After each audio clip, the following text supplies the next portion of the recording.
বেলতলি গ্রামের দক্ষিণ দিকে একটা বড় দিঘির পাশে শ্মশান ঘাট। সেই শ্মশানে একটা বড় বেলগাছ আছে। সেই বেলগাছেই থাকে এক ন্যাড়া পেতনি। সে মানুষদেরকে ধরার জন্য তার জাদুর সাহায্যে বেলগাছে ফাঁদ পেতে রাখে। সে একটি সোনার বেল গাছের মধ্যে ঝুলিয়ে রাখে এবং যেই মানুষ সোনার বেলটি পাওয়ার লোভে গাছে ওঠে, ডাইনি তাদেরকে শিকার করে।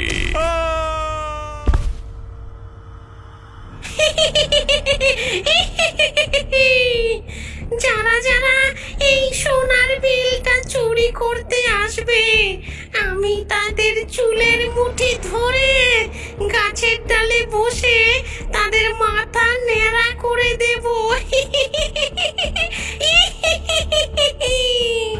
তারপর ওদের টুটি ছিঁড়ে রক্ত চুষে চুষে খাবো।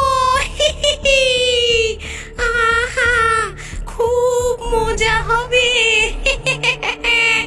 আর খাওয়া হয়ে গেলে গাছের নিচে ছুঁড়ে ফেলে দেব।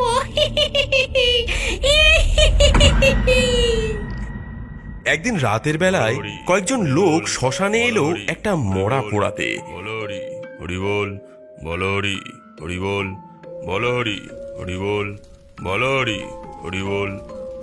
কিন্তু বডিটা সম্পূর্ণ পোড়ার আগেই ঝড় বৃষ্টি শুরু হয়ে গেল।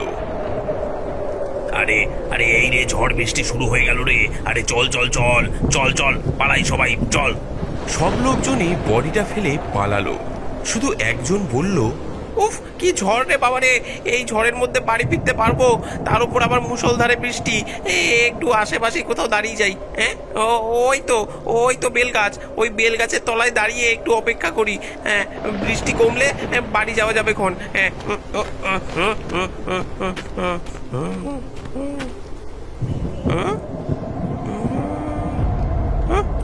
ওটা কি রে?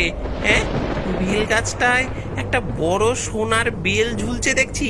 হ্যাঁ, এ কি অদ্ভুত কাণ্ড! এত ছোট বড় বেলের মাঝে একটা বড় সোনার বেল, এরকম তো আগে কখনো দেখিনি। হ্যাঁ, আশ্চর্য তো।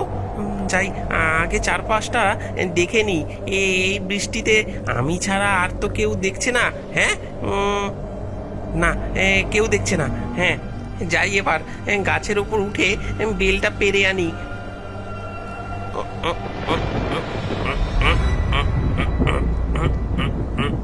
ও, মরা পোড়াতে এসে এত বড় লাভ হবে ভাবতেই পারিনি। কিন্তু কিন্তু এই বেল গাছে সোনার বেলটা এলো কোথার থেকে? সেটাই তো অবাক লাগছে। সে যাকগে, আগে বেলটা পেরে নিয়ে পালাই বাবা। এবার আমার সব দুঃখ দূর হয়ে যাবে। এই বেলটা ভেঙে ভেঙে বাজারে বিক্রি করে অনেক টাকা পাবো। আমি এবার বড়লোক হয়ে যাব। লোকটা যেই গাছের ডালে উঠে সোনার বেলটা ছিঁড়তে গেছে, অমনি পেতনি বলে উঠল, কে রে, বেল চুরি করতে এসেছিস?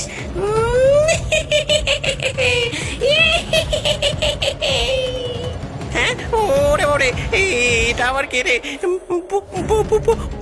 ভূত ভূত! না না না, আমি আর চুরি করবো না, আর আসবো না এখানে। আমায় দয়া করে ছেড়ে দাও, আমি আর আসবো না। ছেড়ে দেব? হ্যাঁ, বললাম তো, আমি আর করবো না, এমন করবো না। কান মুলছি, দিব্যি করছি। ছেড়ে দাও পেতনি, ছেড়ে দাও আমায়।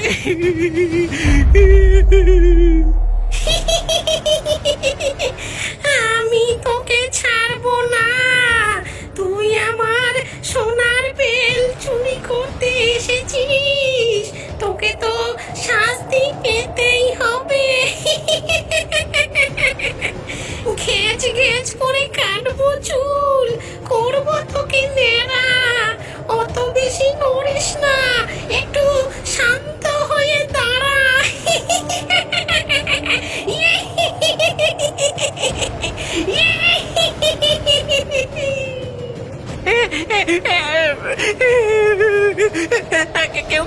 কেউ আমাকে বাঁচাও, কেউ বাঁচাও, বাঁচাও।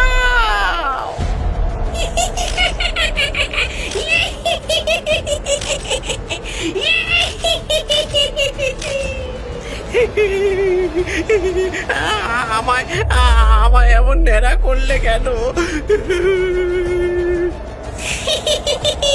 ঠিক করেছি, আমাকেও এই রকম করে গ্রামবাসীরা একদিন নেড়া করে দিয়েছিল। আমি তখন মানুষ ছিলাম, আমি একটা বাগানে ঢুকে বেল চুরি করে খেয়েছিলাম, তাই সবাই মিলে আমায় নেড়া করে দিয়েছিল। আমি ওদের পায়ে ধরে কত কেঁদেছিলাম, তবু ওরা শোনেনি। জোর করে চেপে ধরে আমার লম্বা লম্বা সুন্দর চুলগুলো কেটে দিয়েছিল। তারপর আমাকে লাঠি দিয়ে মারতে মারতে মেরে ফেলেছিল।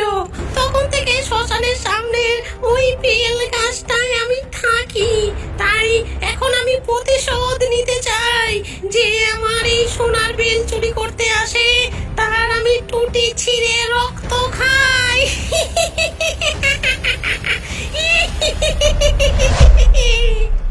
এই বলে পেতনি লোকটার টুটি ছিঁড়ে নিল, তারপর গাছ থেকে দুম করে নিচে ফেলে দিল।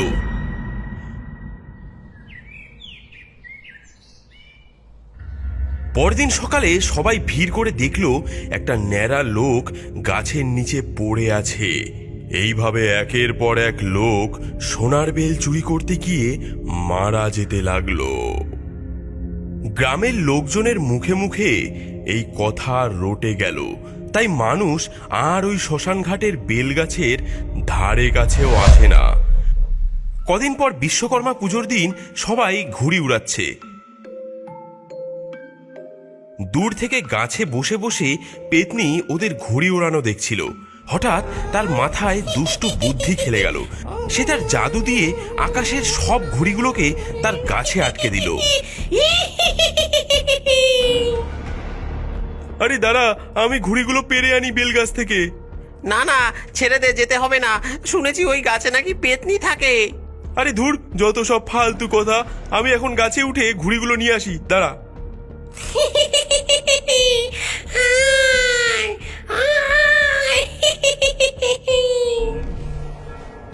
লোকটা বেলগাছের কাছে এসে দেখলো অনেকগুলো ঘুড়ি গাছে আটকে আছে এবং সঙ্গে একটা সোনার বেল গাছ থেকে ঝুলছে। লোকটা এই পাশ ওপাশ দেখে নিয়ে গাছে উঠে ঘুড়িগুলো পারল। তারপর সোনার বেলটা যেই পারতে গেছে অমনি পেতনি হি হি করে হেসে উঠল। আরে তুমি এই গাছের উপরে কি করছো? হ্যাঁ, আমি কি করছি? তুই ঘুড়ি নিতে এসে আমার সোনার বেল চুরি করতে এসেছিস? দাঁড়া, দেখাচ্ছি মজা।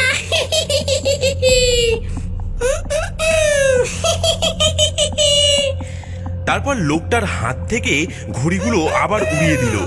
তোর এত সাহস, আমার গাছের বেল চুরি করতে এসেছিস? আয় আয়, তোকে এবার নেড়া করে দি।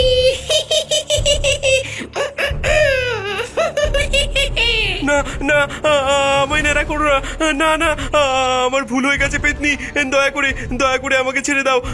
আর করবো না, ছেড়ে দাও আমায়, আমায় ছেড়ে দাও। তোকে ছেড়ে দেব, হ্যাঁ ছেড়ে দেব। দাঁড়া, তোকে আগে নেড়া করে তারপর তোর টুটি ছিঁড়ে রক্ত খাবো, তারপর তোকে গাছ থেকে ছেড়ে দেব।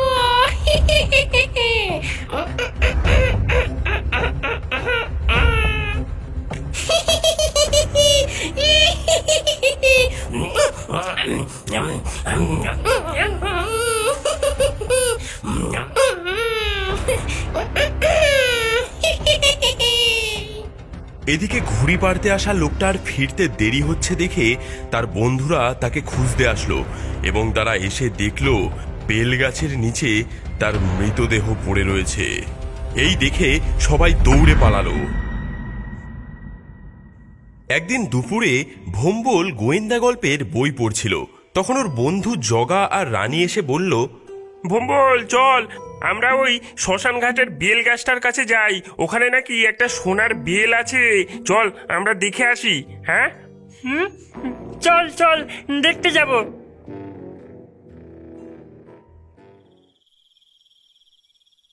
তখন ওরা হাঁটতে হাঁটতে শ্মশানের ধারে ওই গাছের কাছে এলো।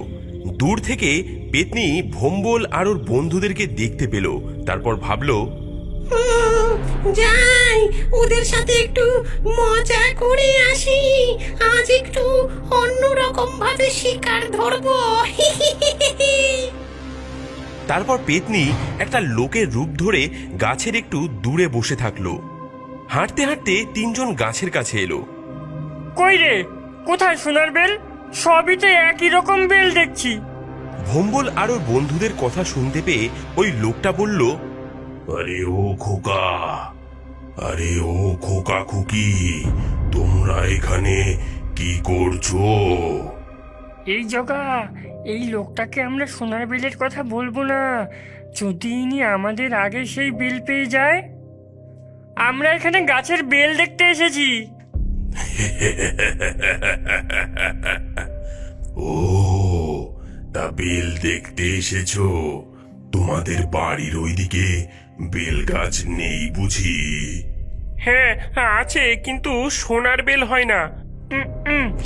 এ কিছু জানে না। সোনার বেল আবার হয় নাকি? শুনেছি এই গাছে সোনার মতো দেখতে বেল হয়, তাই তো দেখতে এলাম। ও, সোনার মতো বেল দেখতে এসেছো? বেশ বেশ কথা। এই গাছে কে থাকে জানো? কে থাকে? পেতনি থাকে, পেতনি। পেতনি তোমাকে খেতে আসে না?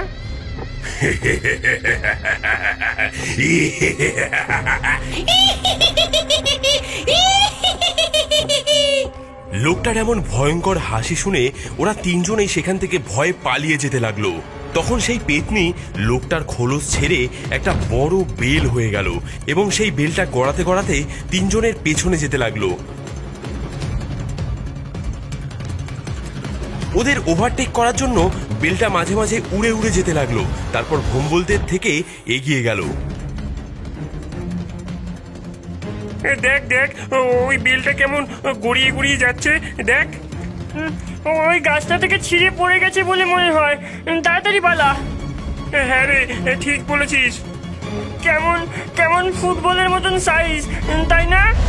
এই চল, এটাকে আমরা মাঠে নিয়ে গিয়ে খেলি। হ্যাঁ না না, ওটা ফাটিয়ে আমরা খাবো।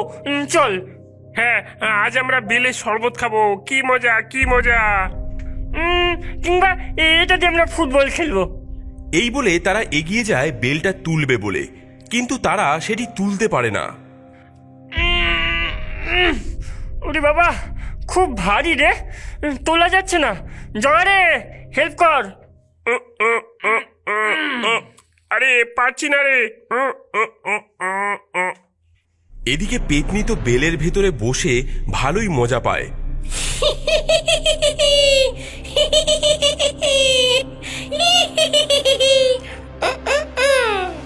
তারপর তার শরীরটা কিছুটা হালকা করে দেয়।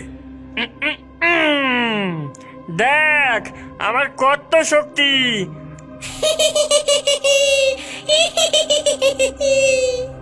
তারপর ভম্বল আর ওর বন্ধুরা বেলটাকে মাঠে এনে যেই খেলতে গেল, অমনি বেলটা হুশ করে একবার এদিক একবার ওদিকে উড়ে যেতে লাগলো। তিন বন্ধু তো অবাক হয়ে দেখতে লাগলো। বেলটা উড়তে উড়তে আবার সেই বেল গাছের কাছে চলে এলো। পেতনি ভম্বল ও তার বন্ধুদেরকে জাদুর মায়ার টানে সেই বেল গাছের কাছে নিয়ে আসলো। তখন সন্ধে হয়ে এসেছে। পেতনি মনে মনে ভাবলো, এইবার সোনার বেলটা ঝুলিয়ে দেই। ওরা যে এটা চুরি করতে আসবে, তখনই আমি ওদের টেনে তুলে গাছের ডালে বসিয়ে নেড়া করে দেব।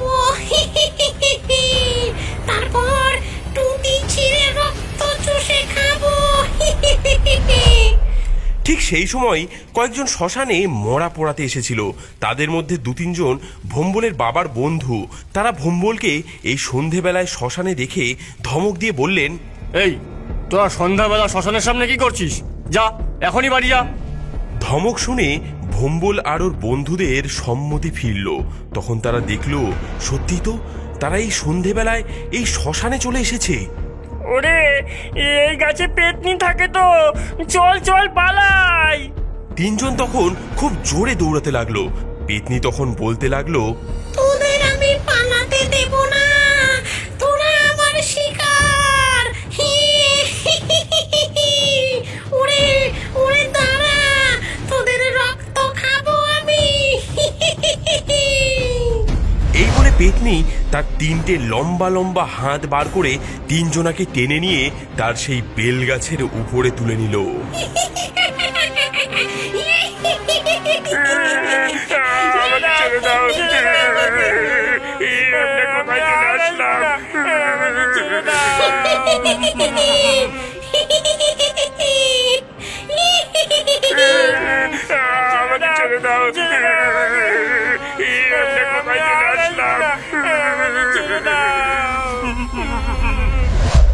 ছেড়ে দাও, ছেড়ে দাও পেতনি, ছেড়ে দাও। আমি আর বেল চুরি করতে আসবো না, ছেড়ে দাও। চিৎকার শুনে ভোম্বলের মা ঘরে ছুটতে এসে ভোম্বলকে ডাকতে লাগলেন। এই ভোম্বল, ভোম্বল, কি হয়েছে? হ্যাঁ? ভোম্বলের বাবা কানটা মুলে দিয়ে গম্ভীরভাবে বললেন, হতচ্ছাড়া ছেলে, মরকট ছেলে, পরীক্ষার সময় লেখাপড়া না করে এত বেলা পর্যন্ত শুয়ে আছিস। ওর শিগগির, নয়তো গায়ের ওপর জল ঢেলে দেবো। ভোম্বল বাবার কানমোলা খেয়ে তাকিয়ে দেখলো নিজের ঘরের খাটেই সে শুয়ে আছে। হাঁফ ছেড়ে বাঁচল সে এবং মনে মনে বলল, উফ, যাক বাবা, ওটা স্বপ্ন ছিল।